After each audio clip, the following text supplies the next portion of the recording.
Welcome to the Transformation Leaders Podcast. I'm Tony Lockwood, your host, and today we have a great show for you. Today's guest is Claire Dellar. Claire is a breath of fresh air, full of life and focus upon making a real difference. I'll let her explain more about her disabilities, but safe to say she demonstrates more passion and ability than most. So let me introduce you to her now. Go for it. Well, hello, Claire. Welcome to the Transformation Leaders Podcast. Thanks for joining me today. Thank you. We met a couple you're of weeks. Welcome. We met a couple of weeks back, didn't we, at the FSP event, when you kindly spoke about the challenges around accessibility that all organisations need to be aware of. And I remember you shared a video with me that had a massive impact on me personally that day. And I'd like to explore a little bit about that, why that was the case later on in the show. But before we get into that detail, please do share your story. Tell us a little bit about yourself and how you got involved in changing transformation and accessibility. Sure. Oh, thanks for having me, Tony. It's great to be here. So, my name is Claire Dellar, and if there's anybody watching who can't see me, I am a woman in my 40s. I'm white. I've got bright pink hair, and what you can't see from the head and shoulders that you get on a video screen is I'm also a wheelchair user, and I'm actually an accessible and inclusive design strategist. So I got involved in change and transformation actually straight out of university. And my postgraduate degree was something called experimental economics, which is basically experiments to test why people make the decisions they do and how they behave. And of course, when you learn that, you learn how to affect behavior. So I went into the field of change management and also worked on projects. And then I gradually worked my way to doing major transformation pieces, such as the merger of Norfolk and Suffolk Mental Health Trust, rollout of electronic patient records across the NHS. And now I'm actually working with NHS England to increase the accessibility of both our internal and our external systems. So not just the stuff that we as everyday citizens get to interact with, like the NHS app or the website, or maybe our GP uses the e-referral service to send our referral to hospital, but also as somebody who is both dyslexic and has a neurological and a physical disability, I actually need accessibility in my day-to-day life. Now, I find it quite ironic that I spend my entire life as a product manager creating products such as the NHS app, GP IT systems, cancer screening systems that are accessible to the people who are using them, accessible to our patients, our citizens, our members of staff. And yet the report that I write about how accessible it is in a format that isn't accessible to me. Yeah, and that was the video that you shared it just smacked me in the face, because that report that you shared is like most program update reports I've seen so many times. And literally, listeners, if I had the opportunity to share this video, it was so insightful, because it just was gobbledygook, wasn't it? When as a person that needed to make use of the technology to read this document, it was impossible to follow the video. And you could actually read the document. It was amazing way of just demonstrating for someone who fortunately doesn't have those challenges that other people do. You know, I used the term immediately afterwards when I was unconsciously incompetent, and by watching that 3-minute video, I suddenly became consciously incompetent.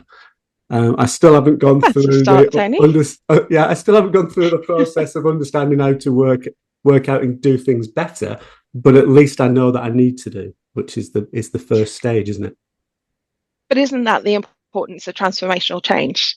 That first of all, we become aware that there's an issue, then we investigate how the heck do we fix the issue, then we implement it, find it doesn't work perfectly, adapt it, understand our users, and eventually move to a new state where actually, hopefully, the world is a better place, and certainly a more accessible one to people like me. Absolutely. So we start this podcast off with a standard question, so that we have the context for the rest of the conversation. The question is, how do you define transformation? So transformation is a transition to a new world, a new way of thinking about things, a new reality.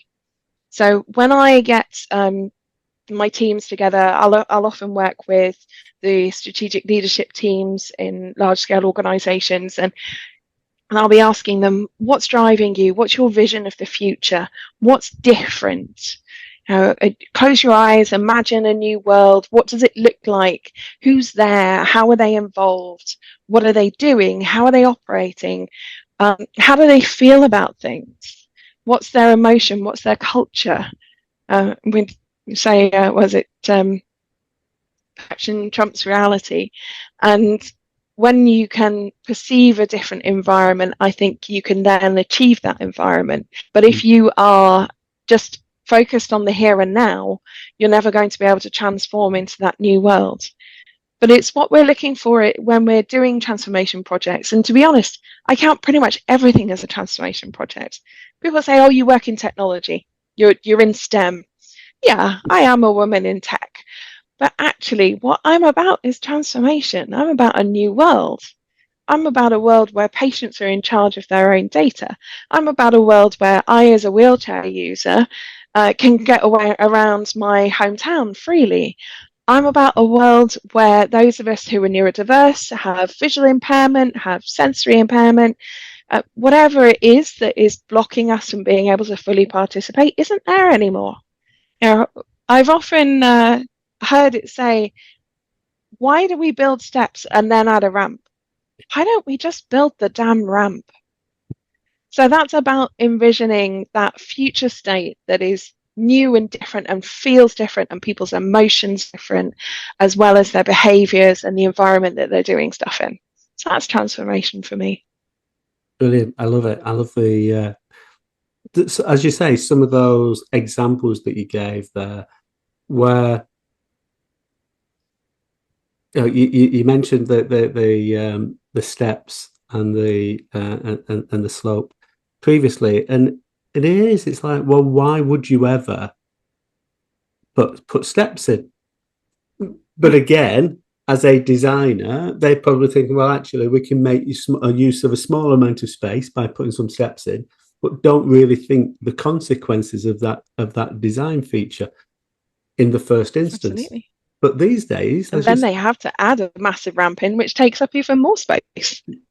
Absolutely. And it's just, as you say, stepping back and putting yourself in the shoes of other people, your users, yes, in the widest possible, and look through their lens, can open up so many different avenues and opportunities in lots and lots of different ways.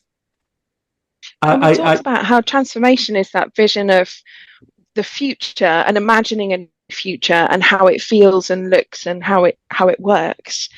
And those architects who still are building steps and then putting a ramp down the side of it, is because they're still anchored in the present, where we still have steps, because steps have been traditionally how we get into buildings or go up slopes in this country and many other countries. And actually, by having the imagination to disassociate from the present and really imagine what it would be like if the world were accessible, then we're able to actually take a completely different view of things. And it changes the whole dynamic of how things work and how people interact with stuff. And so I don't know if you've heard of the social model of disability, Tony. Have you come across that? I haven't, no. So various different models of disability. The medical model says there's something wrong with me and it needs to be fixed. I'm the problem. Yeah. Whereas the social model of disability says that the world isn't set up for people like me. It puts barriers in my way that mean I can't achieve what I'm actually capable of or interact with the world in a way that I'm capable of. And therefore it puts the emphasis on the environment and society to actually look at these barriers. And when you fix things for people like me, you also fix things for everybody else. Take easy read documents, for instance. If you've got a document, I was looking at one the other week, so I was very excited about it. We're actually creating what we think is possibly the first ever guide to creating virtual reality environments that are accessible. Right. And such an exciting topic to be working on. And I put it into something called the Hemingway app, which tells you how complicated the language is. And it came out at reading as postgraduate level. Right. Now, by doing a few tweaks, putting it into an AI that I use, and asking it to write it in a way where it keeps the meaning, but it breaks it into shorter sentences and makes the language clearer and easier to read, managed to get it down to a grade 9. That means somebody who's just starting high school can read it and understand it. Yeah. And that just makes it easier for everybody. It's not just about me. You, Tony, you might be tired at the end of the day, and the idea of reading something so dense that it's postgraduate level, when you could be reading something that your son or daughter who's just going into high school could read. Yeah. But I think the key message there is it's understandable for everybody, and that's the key, isn't it? It's just because you have the ability to write at postgraduate level and use long words in complex language. Again, that's just almost saying, "Hey, look at me, aren't I clever?" As opposed to putting yourself in the shoes of the person that's reading it, and saying, "Okay, let's look at through the lens of the reader, and what makes it easy for them to consume that information and to understand it." It's putting up that barrier that makes it, this is our club. Yes. And only the clever people are allowed in this club. And it doesn't take account of the fact that even the people who are in the clever club can have a bad day. You can be sleep deprived because you've got a newborn baby. You have just had a car accident and you're feeling still a bit woozy. And my partner, 52 years old, has just had chicken pox. Poor bloke. And he was exhausted by it. Yes. And so you could just be as simple as you're feeling post-viral, or you've got brain fog because you're going through menopause. Well, I can definitely relate to that one. So it doesn't even have to be about having a physical or a neurological disability. It's anybody at any time can acquire some form of access need, and it can be temporary, it can be permanent. One of the ones that really bugs me, drop curbs. Right. When you go up to the edge of a road and you need to cross over and the curb has been dropped down to the road level so you can get across, and people park across them. Yes. I'm like, how do you expect me to get my wheelchair up there? And they'll think, oh, I didn't realise there were many people in wheelchairs in Shrewsbury. And you think, well, yeah, but there's a lot of people with prams. Yeah. So it doesn't just help me, it helps everybody else when you make things accessible. No, absolutely. And having a young grandson and a 8 weeks old granddaughter, we're getting into the routine of pushchairs again. And you're absolutely right. It's so frustrating when people they're just inconsiderate at parking in the way that they do, and you just need to, again, I keep saying it's the same old, isn't it? It's just open your eyes and look through the lens of other people and what their needs are. And if we did that, we'd be a really much better society, wouldn't we, as a whole, not just within the world of change and transformation, but all of it about the world. Yeah. So you describe yourself, and that's why I do what I do. Yeah, no, absolutely. So Claire, I was looking over your LinkedIn profile, and you describe yourself as a neurodiverse wheelchair warrior, which I think is brilliant. So tell me more about the sort of things the challenges that you face on a day-to-day basis when you're working through change and transformation, and then some of the things that you would want the listeners, who are people that are leading change and transformation, to take away and think about and consider how they need to adapt to what they're doing on a day-to-day basis to ensure that people like you can be fully integrated and can understand everything that's going on and have the same impact that the rest of us can. Absolutely. And of course, I trained in benefits management and then in product management. And so I'm going to say thing, but it's very uncomfortable for a woman. You're a white guy, Tony. You're probably feeling very comfortable saying this kind of thing. I'm damn good at what I do. I don't get to spend 100% of my time doing what I'm damn good at doing. Yeah. Because I am constantly overcoming those barriers that society has put in place, whether it's at work, whether it's at home. At this very moment, my PA, my executive assistant, who helps me with things like, well, she's my memory, so she reminds me of what I'm doing. She'll keep track of meetings for me. She manages my inbox. She attends meetings and takes notes. She'll brief me before I'm to another meeting. If there's been like a week between meetings, I've usually forgotten everything that was discussed. Mm-hmm. I can't even remember what I was supposed to do, let alone what anybody else was. So she keeps track of those kind of things. And the other kind of things that she does for me are what I call the disability overhead. And this is why I say I can't spend 100% of my life doing what I'm damn good at. Because I am having to, so say I'm going on a work trip. I'm going down to London next week. And I can't just go on our hotel system and find a hotel that's in budget, fairly close to the office, book that in, go on, grab a train ticket, or, going to do a mileage claim afterwards. I need to ensure that not only is the hotel close to the office, but there is a wheelchair accessible route from the hotel to the office, preferably avoiding having to rely on public transport taxis, because you can't guarantee, particularly at rush hour, that you're going to be able to get on them. That the room is accessible. Not only that it has an accessible bathroom, but it has an accessible bathroom without a bath in it.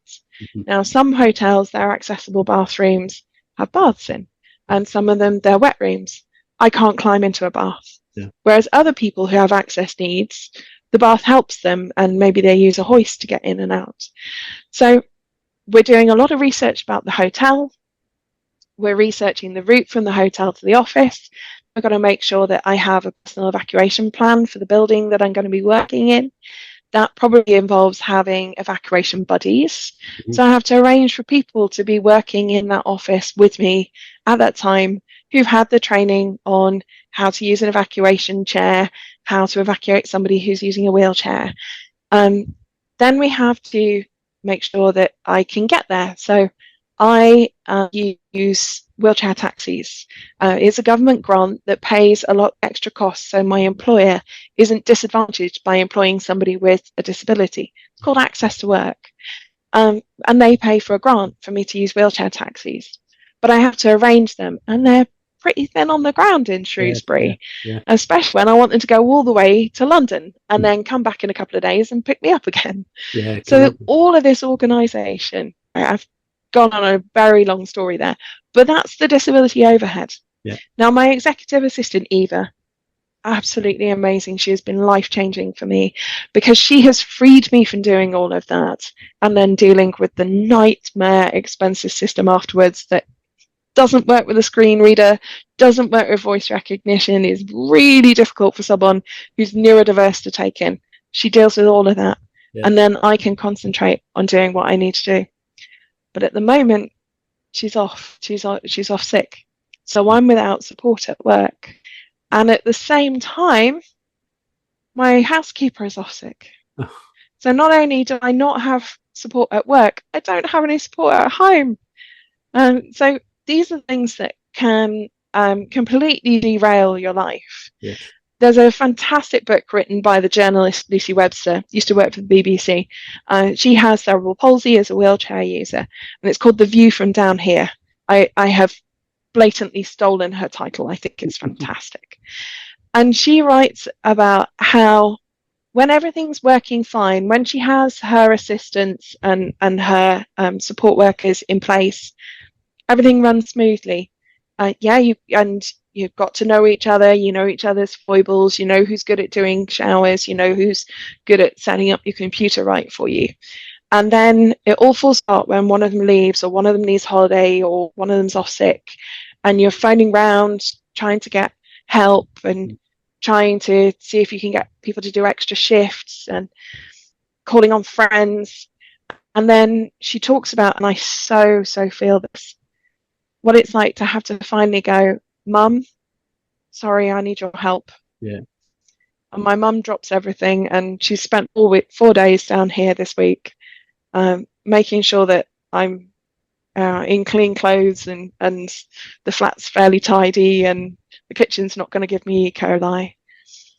And so, I mean, my network is fantastic. I have a friend who's a chef who batch cooks for me every week. So, because I'm not very safe with knives and I don't have the energy, so he cooks me fantastic food. You know, my mum, my friends will come round. They'll do jobs around the house for me. They'll even do things like maintenance on my wheelchair for me. Yeah. But when that falls apart, when one of them's on holiday or one of them's sick, or it all turns into this huge worry that detracts and distracts me from doing what I'm damn good at, which is product management and accessibility. Yeah. So what do I want transformational leaders to take away from this? I want them to understand that people like me, if society valued people like me as much as they value able-bodied people, then we wouldn't have a disability pay gap, because we would have full employment of everybody who's capable and wants a job. If society valued people like me in the way they value able-bodied neurotypical people, then I wouldn't get stared at in the street, and I wouldn't get abusive rants shouted at me out of car windows, and I wouldn't get people threatening to slash my tires, because they would have grown up around people like me. Yeah. We'd have educated children with special educational needs as far as possible in mainstream schools. So the kids wouldn't be staring at me going, what's that woman doing on wheels? Because their classmates would be people with wheelchairs, or they'd know somebody in another year, or they'd know someone with cerebral palsy, or they'd know somebody with severe learning difference, and it would be normal to them. And if it were normal to them, they would think about people like me. They would consider people like me. It wouldn't be an afterthought.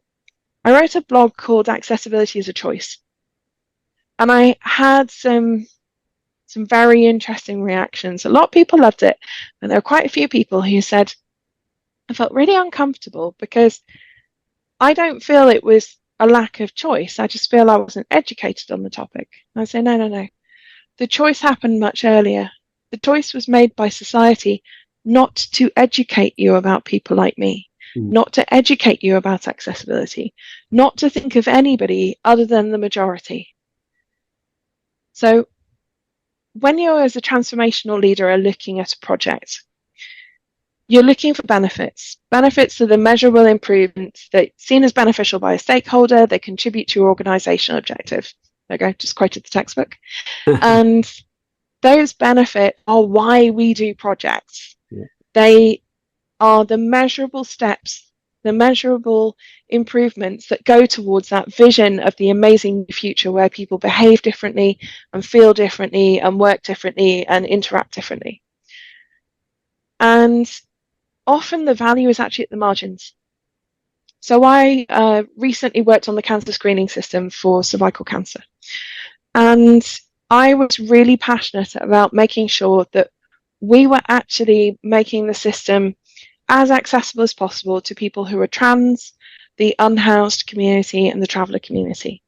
Because they are the three groups most likely not to get screened, most likely to then go on to develop a cervical cancer, and then most likely to have a negative outcome from that. Yeah. And there's a whole range of reasons, part of which is communication with them, you know, particularly with the communities that don't have a settled address.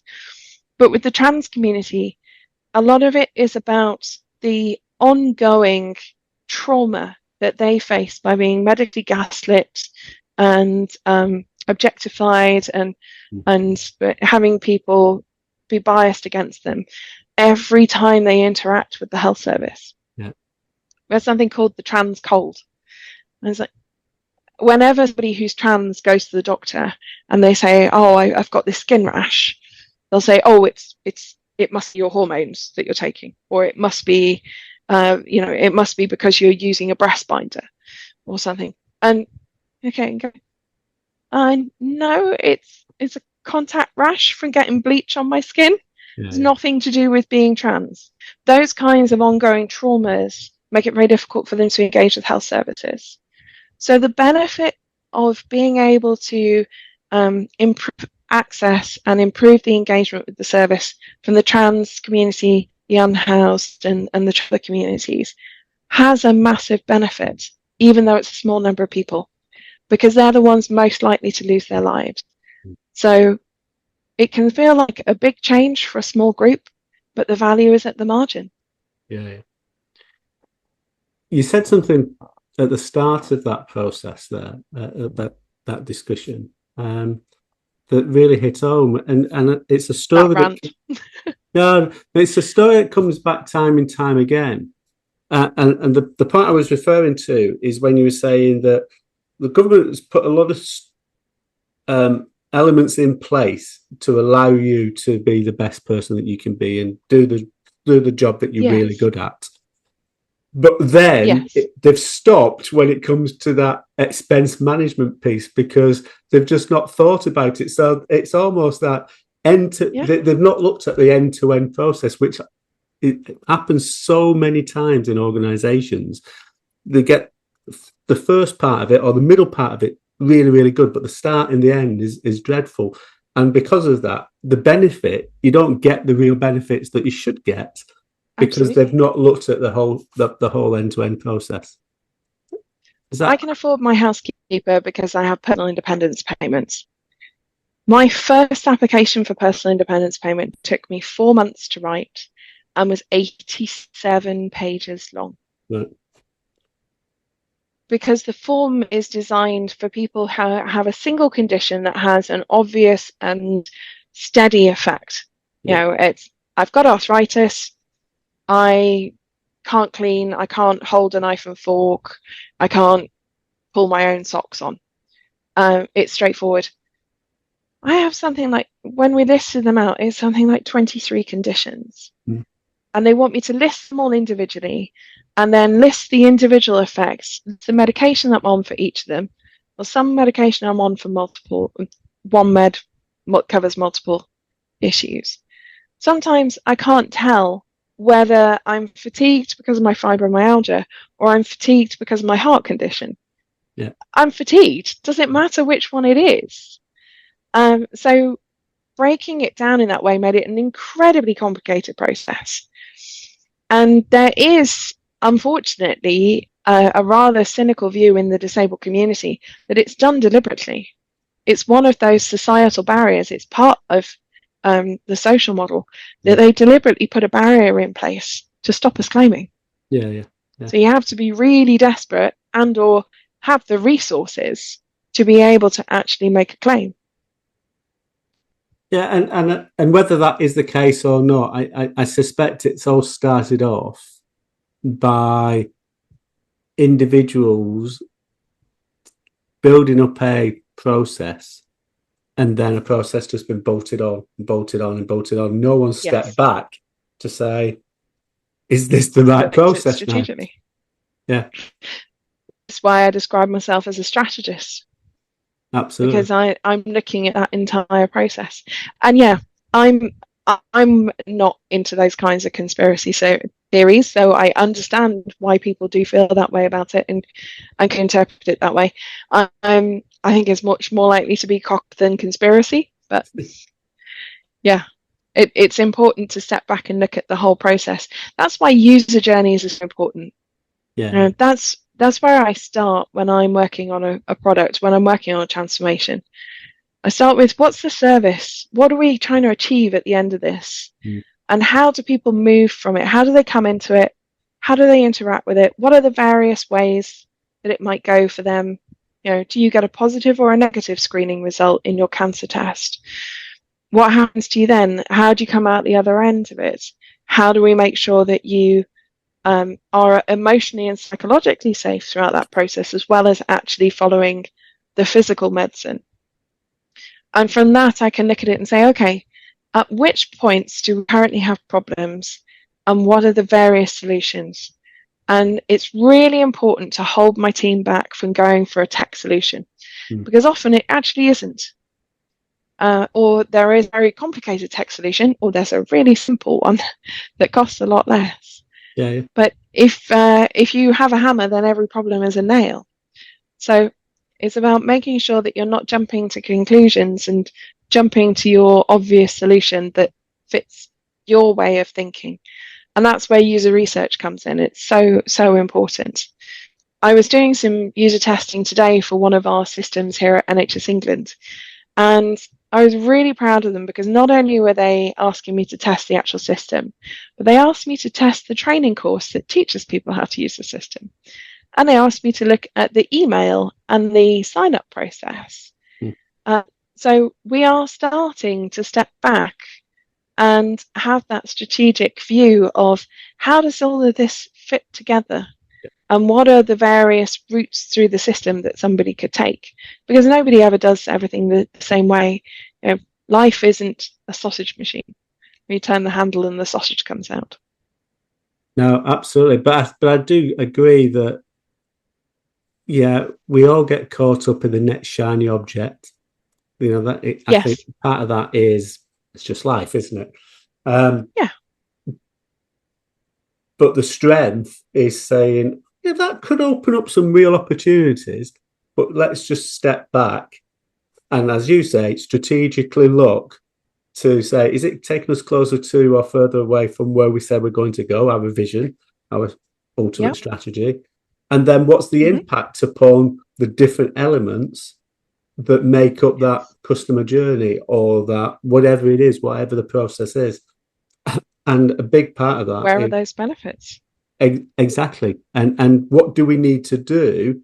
What dials do we need to turn? What elements do we need to change to ensure that we deliver those benefits? Because just dropping in technology, to use that analogy, that example that you just provided, yeah, it might do a little bit, but what's the knock-on effects, perhaps, and often does, negate all the benefits that technology solution provides in the short term.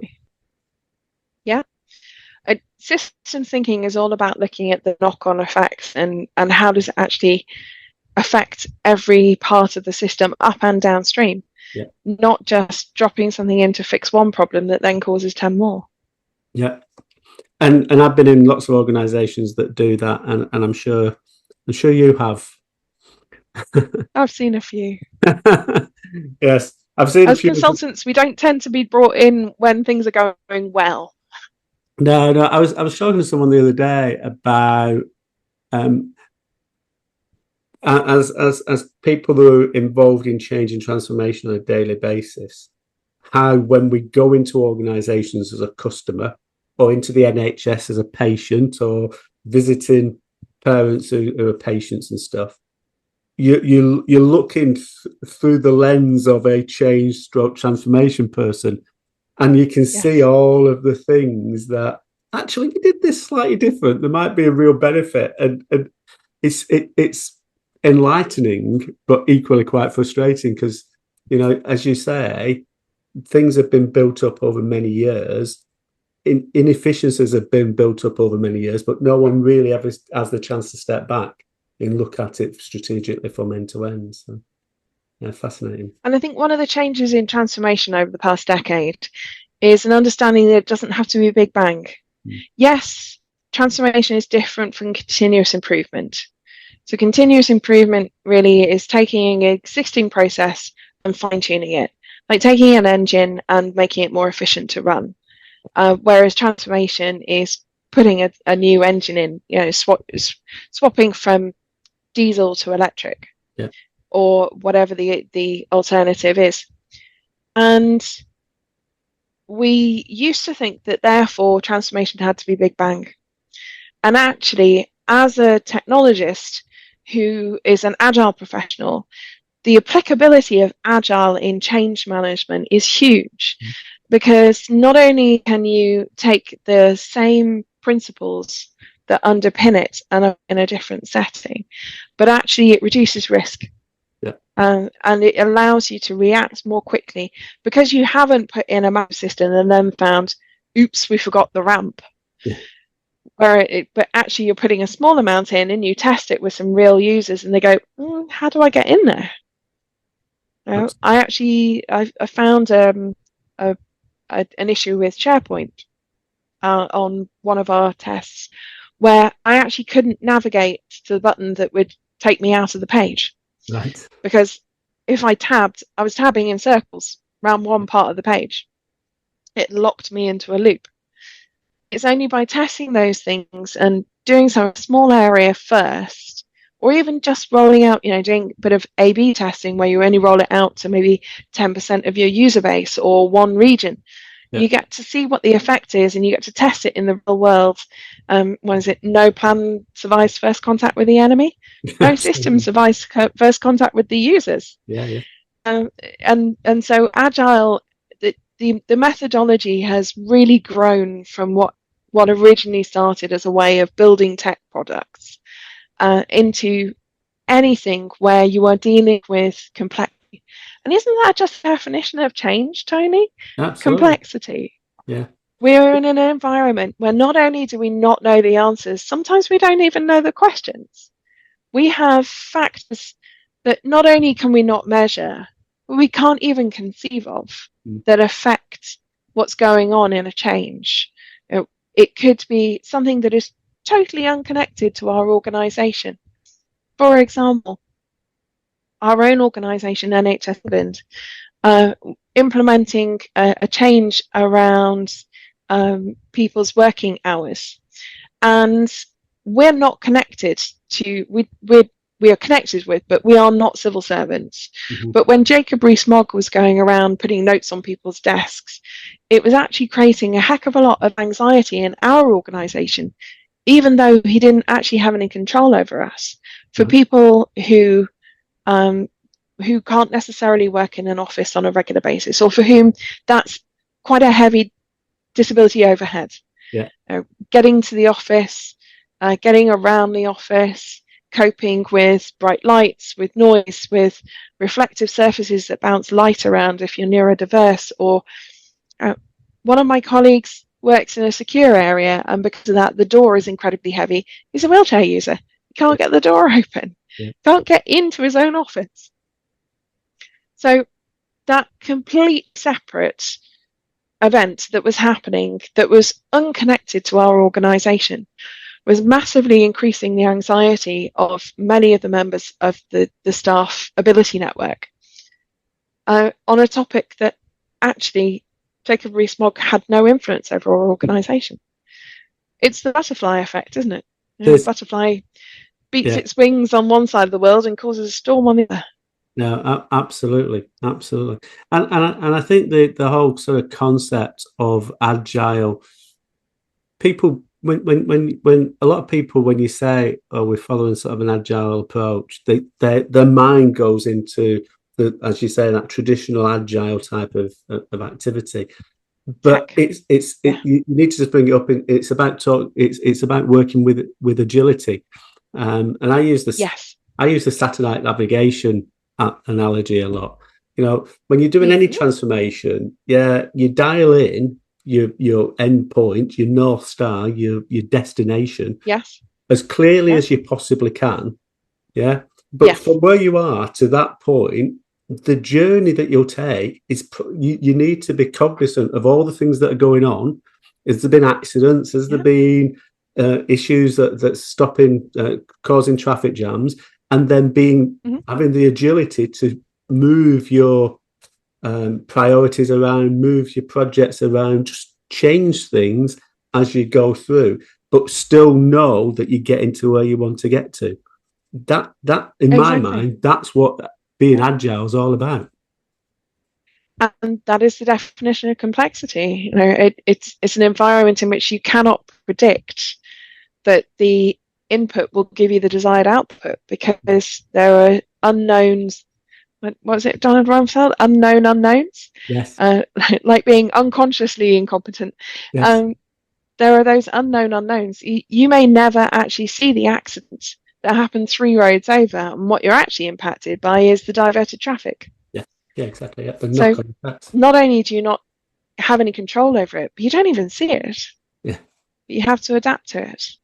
Yeah, and I mean, Agile's principle is to do the minimum incremental work that delivers value. So that if you had to stop at any time, you've still added value with every piece of work you've done. And that means you don't build up these massive, big bang implementations. You make gradual changes. You enter a new policy. You change one form. You see how that form works. Then you apply the accessibility principles you learned from that one to the forms. And even if you had to stop, at least some of the forms are accessible. Yeah. Or you've built part of your system, and you've done so with accessible options such as a screen reader accessible version, or one that allows for BSL translation. Yeah, you might not get all the way through. You might run out of money, but at least that person is being able to get partway through it without having to ask for help. Yeah. One of the things I find so frustrating, and this comes back to the social model, is that the environment and the people around me disable me more than I actually am. Right. Interesting. So they're doing things for me because I'm not capable of doing them myself, not because I couldn't do it if it were designed right, but because they've built it in such a way that it's impossible for me to do. Yeah. Yeah. So I'm going to an event in a few weeks' time, and I've had a talk with the organisers. And one of the things they're going to do is make sure that the buffet is laid out on low tables. Yeah. And they're not going to put them like 3 rows deep, Yes. but every plate will be along the edge, which means I can serve my own lunch. Yes. I don't have to have somebody walk around with me filling my plate for me because I can't reach the pasta sauce at the back or whatever it is. No, absolutely.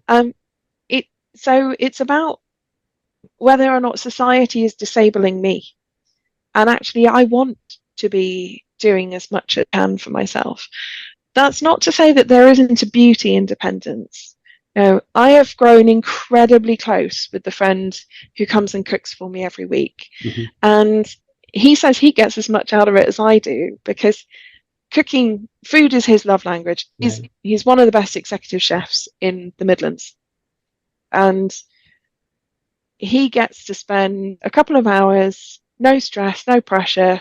There's no client at the end of it demanding perfection. We chat as he's cooking. He then will serve up dinner and we'll have a conversation, and maybe we'll play a bit of music, or we'll discuss the latest politics, or we'll have an argument about the latest thing in the news. Whatever it is. And sometimes we'll invite friends round and they'll join us, and he gets to cook for more of our friends, and I get to socialise with more of our friends. And at the same time, that friend might, for instance, just like get my suitcase down for me because I'm travelling next week and my housekeeper is off sick, so she's not around to get my suitcase down. There is a beauty in dependence, but it can't be at the expense of my self-worth. Okay. And so taking away my ability to do things independently is infantilizing.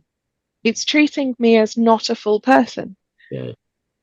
And I think what was going through my mind there is that people have put in workarounds for you as opposed to resolving the issue. Yeah. Don't worry about creating a workaround. Just resolve the issue. So in that really simple example was just put the food at the front of the table so you can serve yourself. Yeah. You don't need to do a workaround. Just think about it and up front and work out what you do. Yeah. Just do it right from the beginning. And you know what? Eva, as much as I love her, and my goodness, we achieved some great stuff together, she is a very expensive, reasonable adjustment. Having an executive assistant isn't cheap. It's costing the government quite a lot in my grant. And actually, instead, if we just made my working environment accessible, Yeah. I wouldn't need her, or I wouldn't need her as much. You know, if so, a lot of organisations, for instance, have quite legitimate concerns about the safety and security of AI. So we've been looking at putting Copilot into our organisation. But one of the concerns is that Copilot and other AIs learn from what you put into them. So if they're able to see your commercially sensitive information, or in our case, patient data, so we never put patient data anywhere near an AI, because the AI is learning from it as much as we're getting out of the AI. Yeah.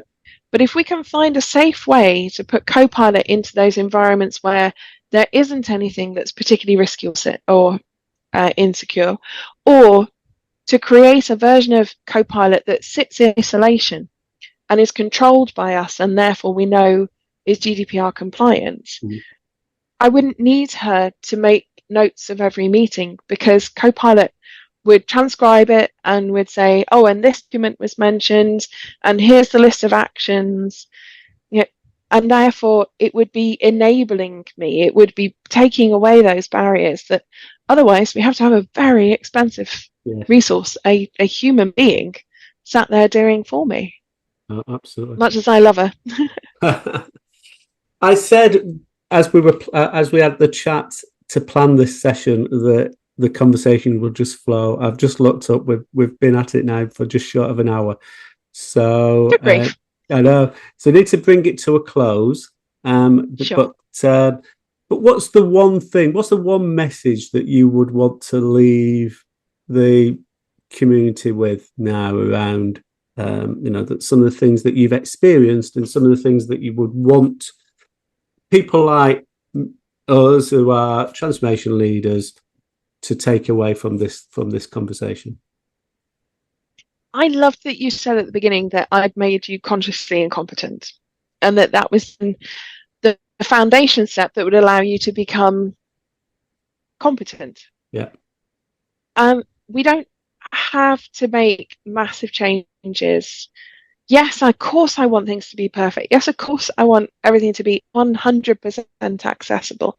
And as change leaders, as transitional people, we're the ones who have the opportunity to change society for the better, to value people like me, and to value my life and my contribution as equal to that of anybody else. And my mere presence, I don't have to be economically productive for my life to have value and for me to have a positive life experience.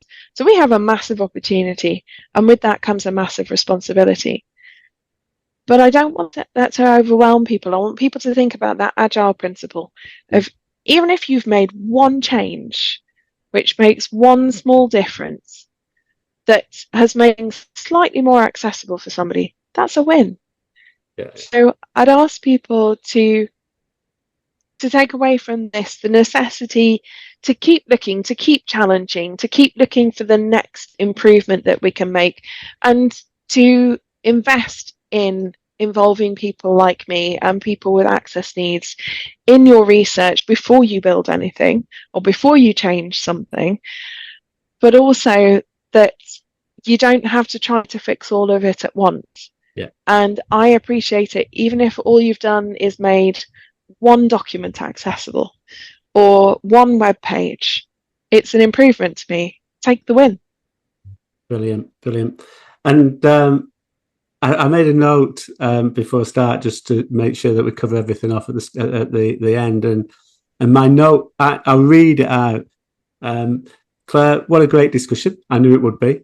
Hopefully, many more of our listeners have been moved, as I did a week or so ago, from unconsciously incompetent in this area to consciously incompetent. But if we only help one person to make that transition, this show will have been successful. And how apt was that? That's what I'd said. My end point is exactly what you've just said, and we didn't rehearse it at all, did we? There you go. You had your vision of the future, and you weren't you weren't stuck in the past. You weren't stuck in the present. In the present, you were imagining what the future was going to look like, and the future was bright. Absolutely. And this conversation has been very bright. So thank you very much, Claire. And that's not just my hair. It's your outfit as a whole. The content was just amazing. Thank you. I got to 39 and I thought, I've always wanted to dye my hair pink. And I've held back because I thought, oh, as a woman, am I going to be seen as not professional? And then just as I did when it came to disability, I thought, no, my hair isn't what determines if I'm professional. The way I dress isn't what determines whether or not I'm a professional.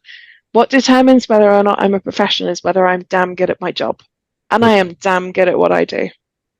Brilliant. So I did it. What a great way to finish. Thank you very much. Hairstyling tips. Great. Brilliant. Claire, I now know why you suggested a 90-minute session. So much valuable stuff shared today. I can't thank you enough for your honesty, your openness, and your insights. As I mentioned at the start, you took me from unconsciously incompetent to consciously incompetent within 90 seconds when I first met you. Hopefully, we've had the same reaction from our listeners today. I'd now like to introduce you to a resource that you'll just have to get hold of. Whether you're a senior executive steering complex transformations or a mid-level manager looking to make a significant impact, the Transformation Leader's body of knowledge is your go-to guide. This comprehensive resource covers best practices, strategies, and tools that will help you navigate change management challenges and drive successful transformation outcomes. Grab a copy and let me know what you think. Thank you for listening to this podcast. We're always interested in hearing from you. What do you find useful from this pod? What do you want us to explore more in future episodes? Please do press the subscribe button. It helps us to reach more people and share the experiences of all my guests. And remember, check out my new book, The Transformation Leader's Body of Knowledge. See you soon.